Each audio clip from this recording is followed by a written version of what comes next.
Assalamualaikum warahmatullahi wabarakatuh. Alhamdulillah wa kafa wa salamun ala ibadil ladzina astafa asyhadu la ilaha illallah wahdahu la syarika lah wa asyhadu anna Muhammadan abduhu wa rasuluhu la nabiyya ba'dah. Allahumma shalli wa sallim wa barik ala sayyidina Muhammadin wa ala alihi wa sahbihi ajma'in. Allahumma aslih ummata Muhammadin sallallahu alaihi wasallam wa farij an ummati Muhammadin sallallahu alaihi wasallam warham ummata Muhammadin sallallahu alaihi wasallam wa insyrafat nahdatul watan fil alamin bihaqqi Muhammadin sallallahu alaihi wasallam. Amma ba'du. Qalu subhanaka la ilma lana illa ma 'allamtana innaka antal alimul hakim. Rabbi zidni ilma warzuqni fahma. Rabbi shrah li sadri wa yassir li amri wahlul 'uqdatam min lisani yafqahu qawli. Rabbi a'udzu bika min hamazati syayatin wa a'udzu bika rabbi ay yahdurun. Shadaqallahul azim. Hadirin para jamaah masjid atau abin yang kami cintai dan kami hormati, di sini hadir Ketua RT kita Bapak Didik Soekardi yang senantiasa mendukung dan mendampingi kegiatan dakwah pagi setiap Sabtu pagi. Begitu juga ada guru kita Ustadz Alfazin Usman, alhamdulillah yang hadir ikut mendampingi kita. Ada sesepuh kita, ada Bapak Haji Nali, Bapak Haji Castup, ada lagi siapa di situ? Ya, dan ibu-ibu sekalian di sini ada Ibu Noval, Ibu Fakhrunisa dan ibu-ibu yang lain, serta para jamaah dimanapun Anda dapat mendengar dan menjangkau suara dakwah pagi ini. Alhamdulillah kita bahagia, benar-benar bahagia karena kita berada di tempat yang terindah dan terbaik, yaitu Baitullah, rumahnya Allah. Kita adalah tamu di sini. Yang namanya tamu umumnya pasti dimuliakan. Yang memerintahkan memuliakan tamu kan Allah. Barang siapa yang beriman kepada Allah dan hari akhir, maka muliakanlah tamumu. Man kana yu'minu billahi wal yawmil akhir falyukrim dhaifah. Allah memerintahkan kepada kita untuk memuliakan tamu. Ketika tamu itu datang, kita sambut, kita ramah, kita berikan suguhan-suguhan yang terbaik sehingga tamu itu menjadi senang bertemu dengan kita. Nah, bagaimana kita sekarang menjadi tamunya Allah yang memerintahkan untuk memuliakan tamu-tamu yang ada di dunia ini ketika bertamu ke rumah hamba-hambanya. Ya tentu tidak bisa disamakan. Allah maha sempurna penyambutannya, penerimaannya. Ya. Lebih dari itu tak terhingga. Allah menyambut kita di sini. Allah menerima kita di sini. Allah menyuguhkan kepada kita, tapi bukan makanan jasmani, makanan rohani. Imannya akan ditambah, ketenangannya akan ditambah, kesyukurannya akan ditambah. Nah, ini bagian dari bonus-bonus yang akan diberikan kepada tamunya Allah di tempat ini. Makanya dimanapun orang yang datang ke masjid, selalu datang ke masjid, entah itu sholat berjamaah, entah itu mendengarkan pengajian seperti ini, maka kita akan mendapatkan bonus-bonus yang luar biasa. Dan bonus itu tidak main-main, ya, yang bersifat spiritual, yang kekal abadi. Kalau nikmat-nikmat yang bersifat material itu akan habis, akan hilang seiring dengan hilangnya manusia dari muka bumi ini menuju alam barzah. Sedangkan bonus spiritual seperti ini, pahala, ya kan, kemudian kemuliaan, ya, kemudian rasa tenang, ini akan kekal sampai kita meninggal. Meninggalnya pun nanti kita tenang menghadapi, karena Allah selalu mendampingi kita, memberikan rahmat, kepada kita. Memberikan ketenangan dan ketabahan menghadapi sakaratul maut. Apalagi ketika berada di alam kubur. Nah, disitulah baru terasa nih manfaatnya kita selalu hadir di masjid. Baru berasa itu. Sekarang belum. Tetapi kita sudah mulai merasakan sedikit demi sedikit. Rasa bahagia, rasa tenang di hati. Ini adalah bonus spiritual yang diberikan di dunia. Nah, puncak kebahagiaan itu ketika nanti kita merasakan nikmatnya kubur, merasakan nikmatnya naungan di padang mahsyar, merasakan nikmatnya bertemu Rasulullah dan para nabi nanti di surga, dan bertemu dengan Allah Subhanahu wa taala. Itu endingnya. Makanya orang yang beriman itu datang ke masjid itu adalah sebuah prioritas. Ya, sebuah agenda besar. Kalau datang ke tempat kerja biasa. Datang ke tempat pertemuan-pertemuan biasa. Datang mengikuti hajatan, menghadiri hajatan itu biasa. Tapi datang ke masjid itu adalah luar biasa. Itu adalah suatu hal yang kita unggulkan dan kita prioritaskan dalam hidup ini. Makanya orang yang rajin datang ke masjid pasti merasakan ada suasana kenyamanan di sini. Betul jamaah? Ringan tubuh kita, lapang dada kita, terang pikiran kita. Ini adalah cara Allah untuk memberikan kita berbagai macam karunia, bonus-bonus spiritual. Oleh karena itu, hendaknya perilaku-perilaku yang positif seperti ini, kepatuhan dan ketundukan kita kepada Allah seperti ini, hendaknya terus kita perjuangkan sampai kita menutup mata dan kita wariskan ke anak-anak kita. Kita berikan keteladanan, kemudian kita wariskan, kita ingatkan kepada anak kita. Kita wasiatkan, nah ayo ke masjid. Ayo dengar pengajian. Ayo baca Quran. Di kalimat-kalimat suci ini, ketika tembus di dalam hati anak itu, maka anak itu suatu saat nanti akan menemukan rasa bahagia. Benar-benar bahagia sebagaimana yang kita rasakan. Itulah seorang muslim yang beriman itu. Ya, tidak pernah merasa kesepian dalam hidup. Karena dalam hatinya selalu didengungkan nama Allah. Ketika sendiri bahagia karena ada nama Allah. Selalu berdengung, bersuara Allah, Allah, Allah. Pikirannya pun kepada Allah. Tujuan hidupnya kepada Allah. Jadi nggak ada sedih. Orang beriman itu mau sendiri, mau bersama-sama. Selalu bahagia. Dan ini yang dicari dan ini mahal. Tidak semua orang sampai kepada taraf kesadaran itu. Umumnya manusia kan mencari bahagia itu dengan ukuran materi. Jabatan tinggi, ya kan? Punya fasilitas-fasilitas duniawi. Bermegah-megah, berlomba-lomba dengan harta benda. Itu adalah semu, kata Allah. Wa mal hayatud dunya illa mata'ul ghurur. Ini sudah jelas. Allah menginformasikan tidaklah kesenangan di dunia itu kecuali kesenangan yang menipu. Itu pasti. Siapapun yang mengutamakan dunia, siap-siaplah akan gelisah dan resah. Makin dikejar dunia itu, makin kering kerontang hatinya. Tidak mungkin dunia harta benda ini akan menenangkan hati kita, mendamaikan hati kita, karena mereka juga makhluk yang akan punah sama seperti kita. Yang menyebabkan kita bahagia, lapang, tenang hati kita bila kita bersama Allah Subhanahu wa ta'ala. Ini sebenarnya yang dicari oleh manusia, tapi tidak semua orang menemukan. Ya. Karena mindset hidupnya itu hanya dunia, materi, harta benda. Itu semua tidak akan bisa membuat kita betul-betul bahagia di dunia ini. Bahkan dia katakan kesenangan yang kita anggap sebagai sesuatu yang luar biasa di dunia ini, kata Allah, mata'ul ghurur, kesenangan yang menipu. Ya, oleh karena itu orang yang beriman itu tidak pernah tertipu.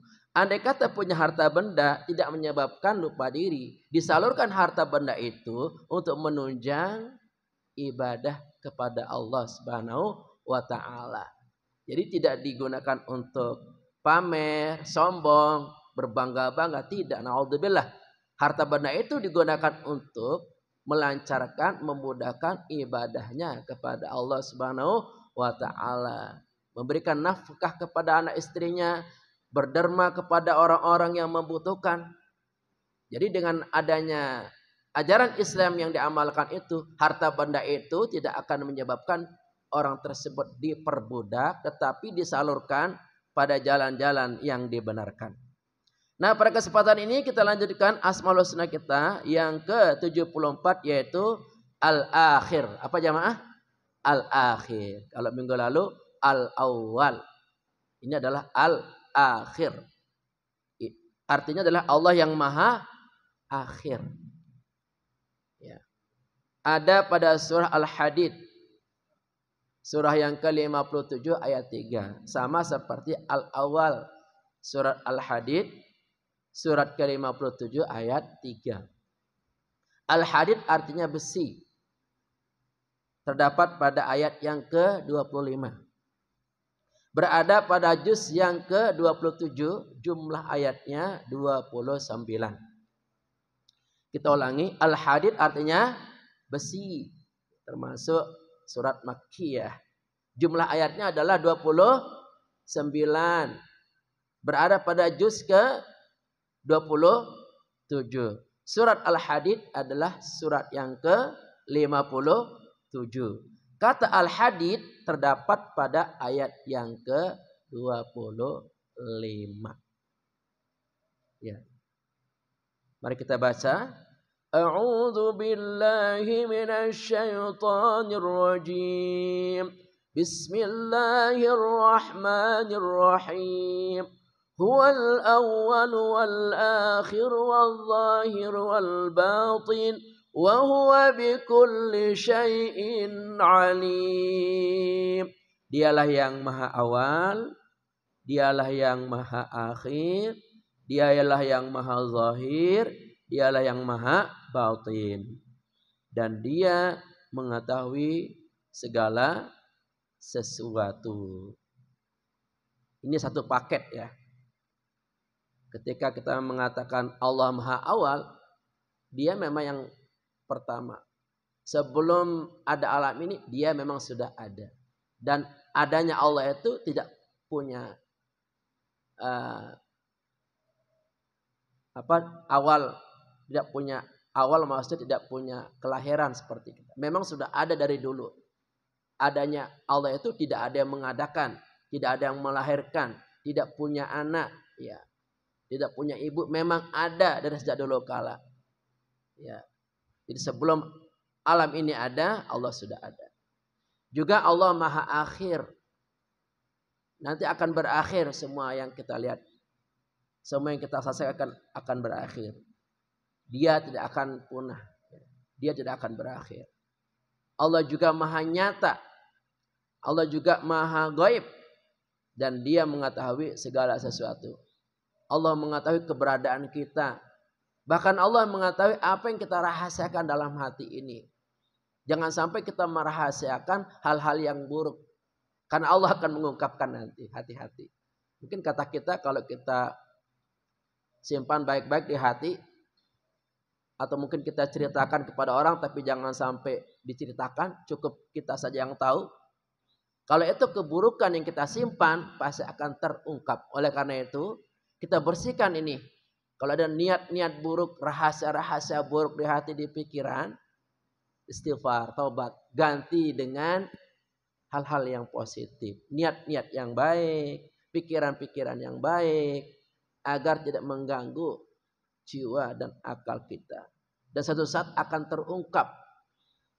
Ada pepatah zaman dulu apa? Sepandai-pandai menyimpan bangkai, pasti akan tercium baunya. Jadi jangan coba-coba ini menyimpan rahasia-rahasia apa di HP, ya kan? Apa di lemari, apa dimanapun. Kalau rasa-rasa buruk kita simpan, itu akan terungkap satu saat nanti. Makanya kita bertaubat. Jangan menyimpan hal-hal yang buruk, karena itu akan terungkap satu saat nanti. Simpanlah yang baik-baik dalam hati kita, baik sangka, ya kan? Kesabaran, keikhlasan, simpanlah baik-baik di hati kita. Menjadi kekayaan spiritual kita. Dan ini yang membuat kita bahagia. Ya. La ilaha illallah, la ilaha illallah, la ilaha illallah, Muhammadur Rasulullah. Al-akhir Allah Ta'ala, maha akhir pada dirinya, kekal abadi selamanya, penguasa tunggal di jagat raya. La ilaha illallah, la ilaha illallah, la ilaha illallah, Muhammadur Rasulullah.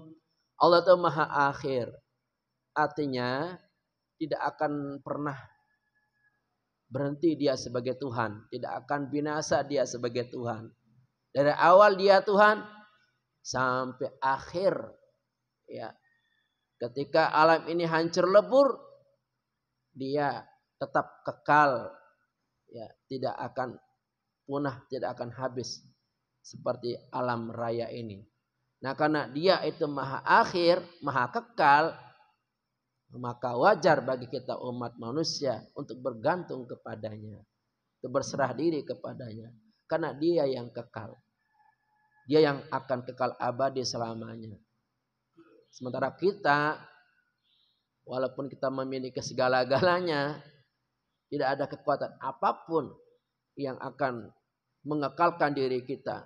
Walaupun kita sakti mandraguna, walaupun kekayaan kita bergudang-gudang, emas permata kita bergudang-gudang, jabatan kita setinggi langit, ilmu kita setinggi langit, pasti akan innalillahi wa inna ilaihi raji'un. Jadi dengan al-akhir ini kita sadar bahwa kita semua akan berakhir kehidupan kita.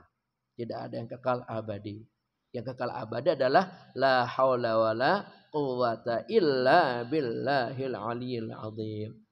Berbeda dengan makhluknya, sama akan hancur binasa. Dari bangsa jin dan manusia, hewan, tumbuhan dan lainnya.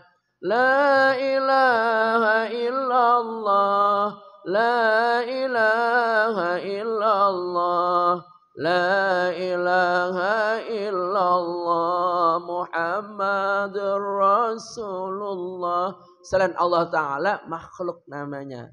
Dan semua makhluk-makhluk ini akan hancur binasa, akan hilang dari peredaran.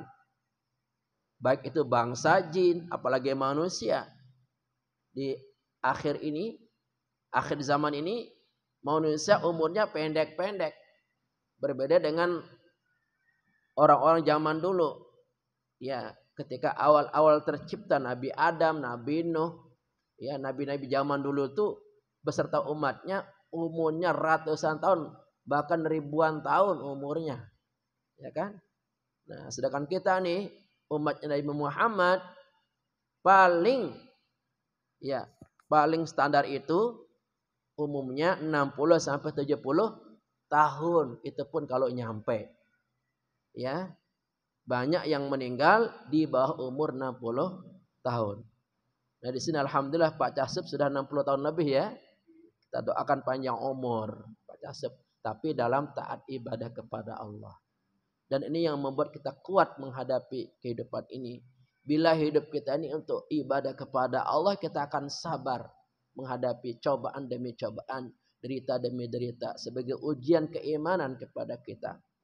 Tapi kalau kita nggak punya kehidupan yang bersifat spiritual, tidak tekun ibadah kepada Allah, makin tua makin gelisah, makin tua makin nggak jelas. Makin tua makin banyak dosanya, ya kan? Kenapa? Karena dia jauh dari rahmat Allah Subhanahu wa taala. Makanya kita datang ke masjid ini adalah jalan terbaik.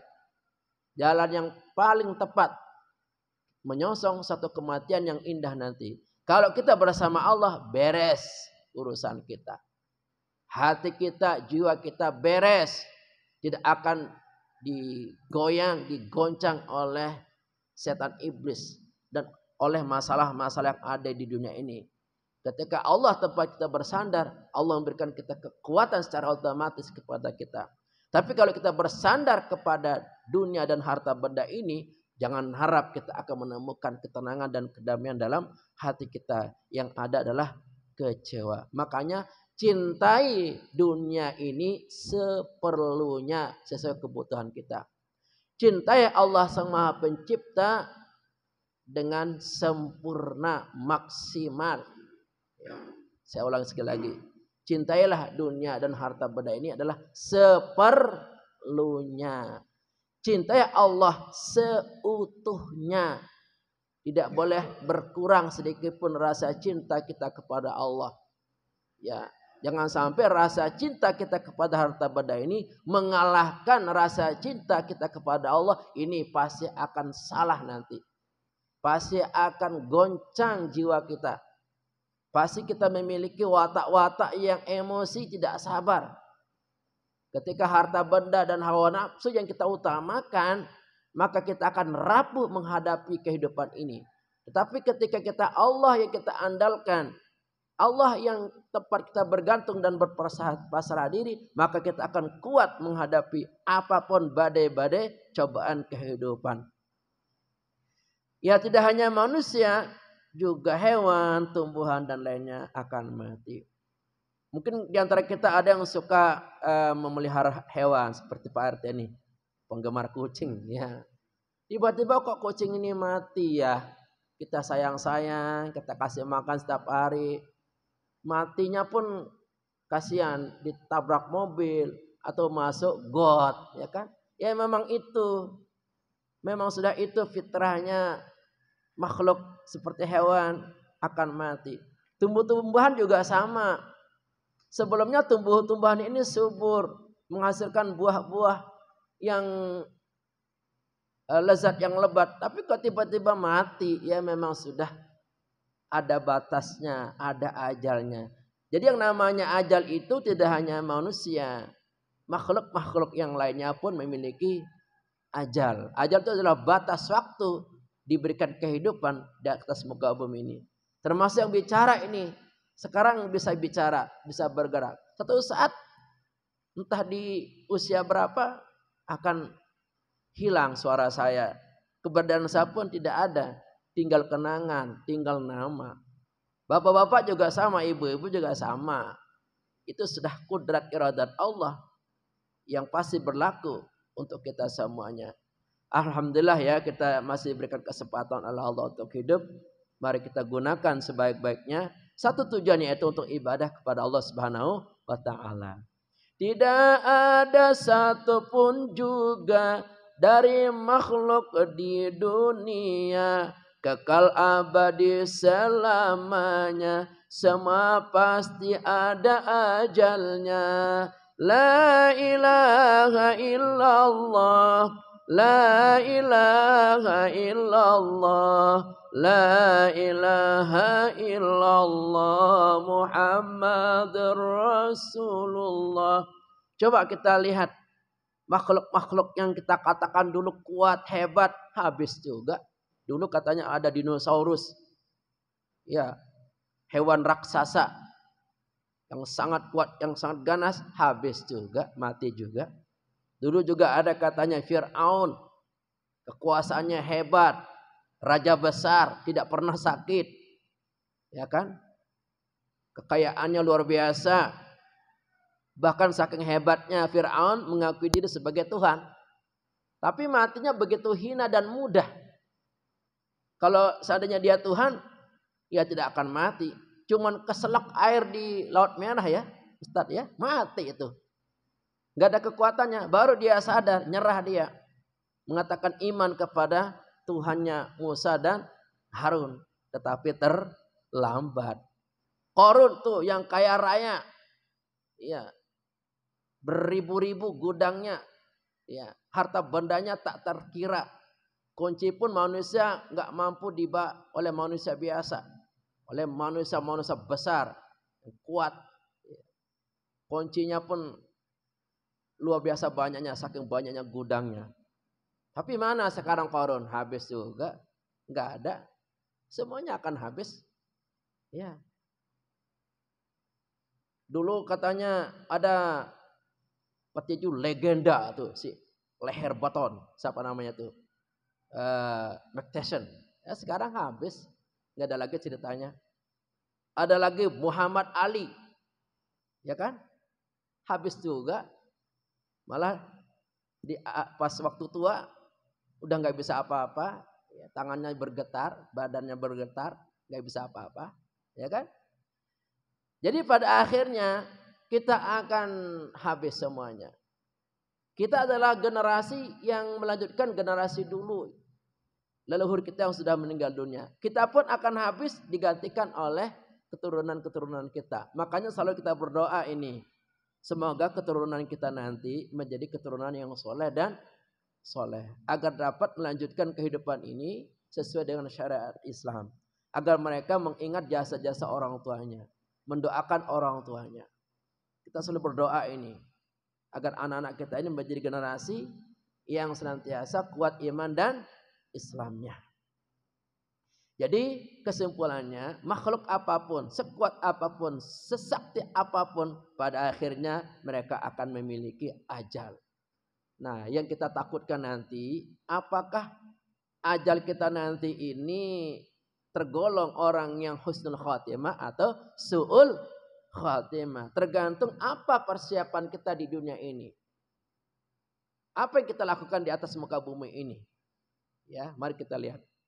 Dari itu wahai saudara, selagi masih hidup di dunia, mari kita beriman dan takwa agar hidup aman bahagia. La ilaha illallah, la ilaha illallah, la ilaha illallah, Muhammadur Rasulullah. Kalau yang lainnya tidak kita hitung. Hewan mati habis. Ya kan? Tumbuh-tumbuhan mati habis. Ya. Langit benda-benda yang ada yang tidak berakal ini habis. Tidak kita hitung itu. Kita nih manusia yang akan dimintai pertanggungan jawab. Ya. Bagaimana nanti kita akan menghadap kepadanya? Sementara syariat agama sudah diturunkan kepada kita. 25 rasul. Coba bayangkan.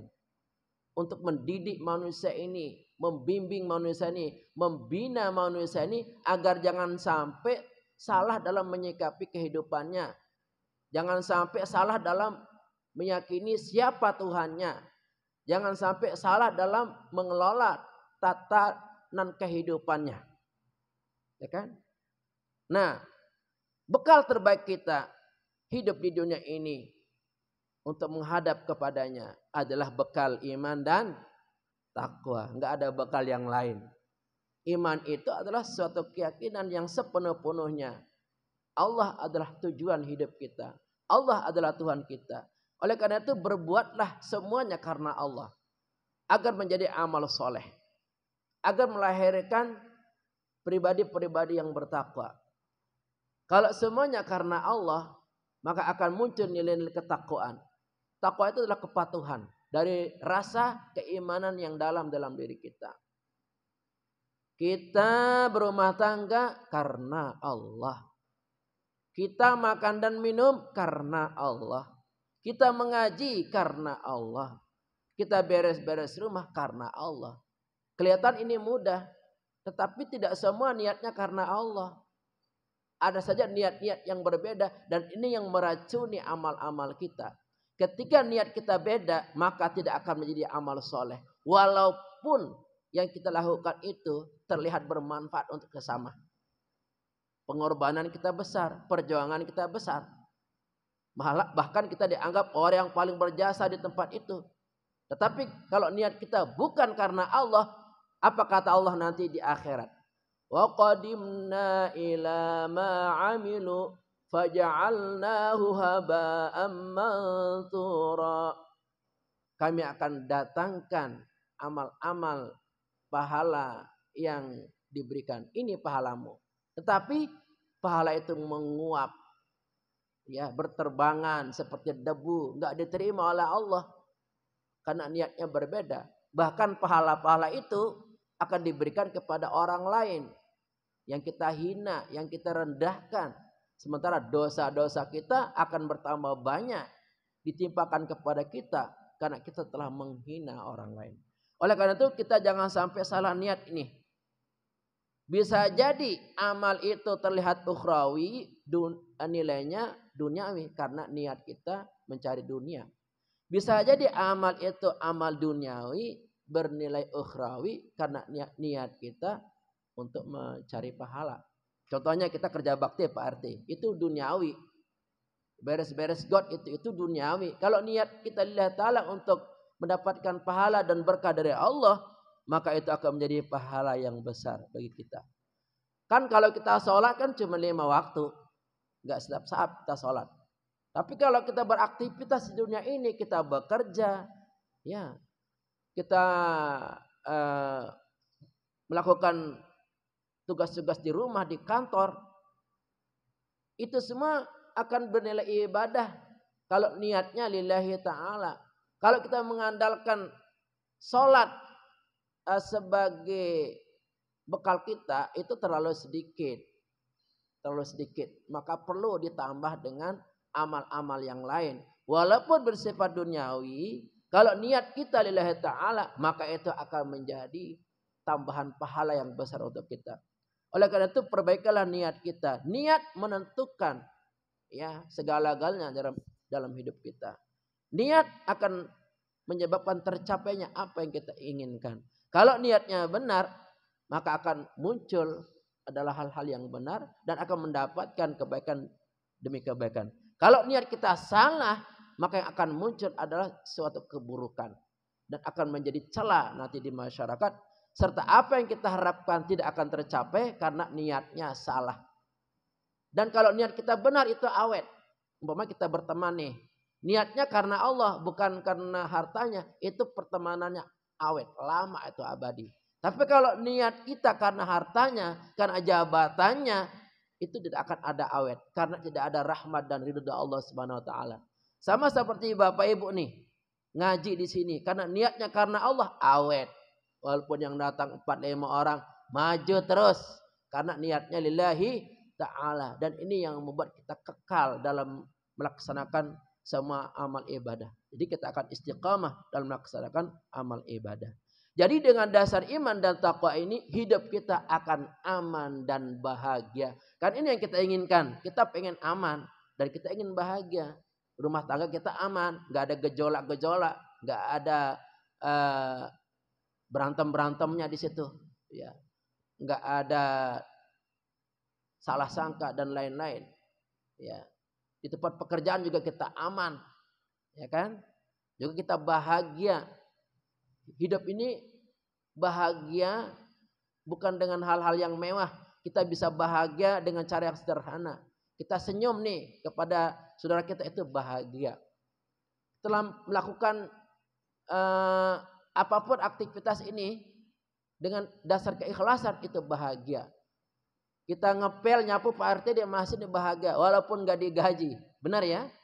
Jadi yang menyebabkan orang itu bahagia karena ketulusan, bukan karena gaji. Setinggi apapun gajinya, kalau gak tulus, gak ada syukurnya, kurang saja itu. Sekecil apapun gajinya, bahkan mungkin gak digaji, kalau dia tulus, lega rasanya, bersyukur dengan apa yang ada dan tidak ngoyo, kata orang. Dan ini yang kita cari, hidup bahagia itu dengan kesederhanaan, bukan dengan harta benda bermewah-mewahan. Tujuannya untuk memuaskan hawa nafsu. Yang namanya hawa nafsu tidak akan pernah puas.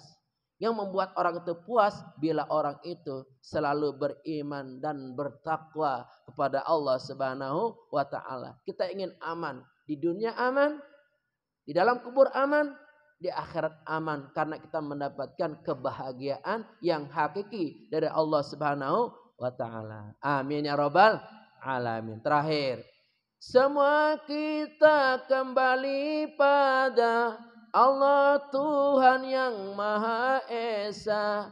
Siapkan diri sebaik-baiknya dengan amal terbaik kita. La ilaha illallah, ha illallah, la ilaha illallah, Muhammadur. Kita tidak boleh santai dalam hidup ini, kita harus bersiap-siap. Hidup kita terlalu singkat, jangan sampai kita santai. Mari kita terus melakukan persiapan demi persiapan, bekal terbaik kita dengan amal terbaik kita. Kita ini merantau, satu saat kita akan kembali. Coba kalau kita pulang kampung, pasti kita bersiap-siap kan? Bawa ini, bawa itu, bawa ongkos secukupnya. Ya, bawa bekal itu dan ini. Sehingga kita tidak kelaparan di jalan. Di kampung pun kita ada cadangan bekal kita. Ya kan? Kita pulang kampung yang sementara saja kita bawa bekal begitu banyak. Apalagi pulang kampung ke akhirat yang gak balik-balik lagi. Ya jamaah ya. Tentu bekal kita lebih banyak dari itu. Iya, lebih baik dari itu. Iya. Jadi bekal kita yang terbaik adalah amal terbaik kita yang bersumber dari rasa iman dan takwa. Rasa iman dan takwa akan melahirkan amal-amal yang terbaik. Bila kita lakukan atas dasar iman dan melahirkan nilai-nilai ketakwaan dalam diri kita, maka itu akan menjadi amal terbaik. Ya, ketika kita melakukan apapun aktivitas kehidupan di muka bumi ini, niatnya karena Allah. Kemudian dalam rangka kita mematuhi perintah Allah, melaksanakan perintah Allah sebagai ciri khas kita bertakwa, maka semua amal itu akan menjadi amal terbaik untuk kita. Yang akan kita nikmati hasilnya di alam keabadian nanti. Nabi bersabda, ad-dunya mazra'atul akhirah. Dunia ini adalah tempat bercocok tanam untuk bekal kita nanti di akhirat. Sekarang kita sedang bercocok tanam ini. Menanam kebaikan, ya kan? Menanam amal soleh, ya. Menanam hal-hal yang positif dalam hidup ini. Pikiran-pikiran positif kita tanamkan. Akhlak-akhlak terbaik kita tanamkan. Hubungan-hubungan terbaik kita tanamkan. Ibadah-ibadah terbaik kita lakukan. Semua ini akan kita dapat panennya nanti yang luar biasa di akhirat. Baru kita panen besar. Sekarang kita bercapek-capek, bersusah payah. Menanam kebaikan demi kebaikan, amal soleh, tapi nanti ujungnya nanti di akhirat kitalah yang menjadi orang yang sangat bahagia. Enggak apa-apa di dunia kita capek berlelah-lelah, ya, tapi nanti kita di akhirat kita bahagia selama-lamanya masuk surga bi ghairi hisab. Semoga yang saya sampaikan ini sedikit ini akan menggugah semangat spiritual kita dengan sifat al-akhir ini.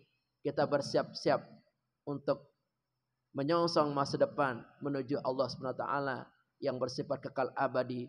Dan kita akan habis di muka bumi ini melanjutkan perjalanan hidup kita menuju alam yang panjang. Semoga alam yang panjang nanti kita bersama Allah dan Rasulnya, bersama Al-Quran, bersama amal soleh yang kita lakukan, sehingga kita mendapatkan kebahagiaan yang hakiki di surganya nanti. Amin ya rabbal alamin.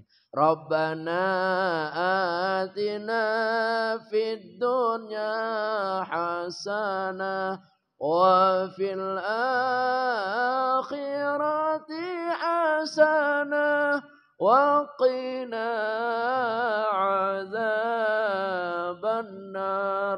Rabbana atina fid dunya hasanah wa fil akhirati hasanah وقنا عذاب النار ربنا آتنا في الدنيا حسنة وفي الآخرة حسنة وقنا عذاب النار. كفرت المجلس. Subhanakallahumma bihamdika asyhadu an la ilaha illa anta astaghfiruka wa atubu ilaik. Mari kita bersyukur dengan mengucapkan walhamdulillahi rabbil alamin. Wallahul muwaffiq wal hadi ila sabilir rasyad. Wassalamualaikum warahmatullahi wabarakatuh.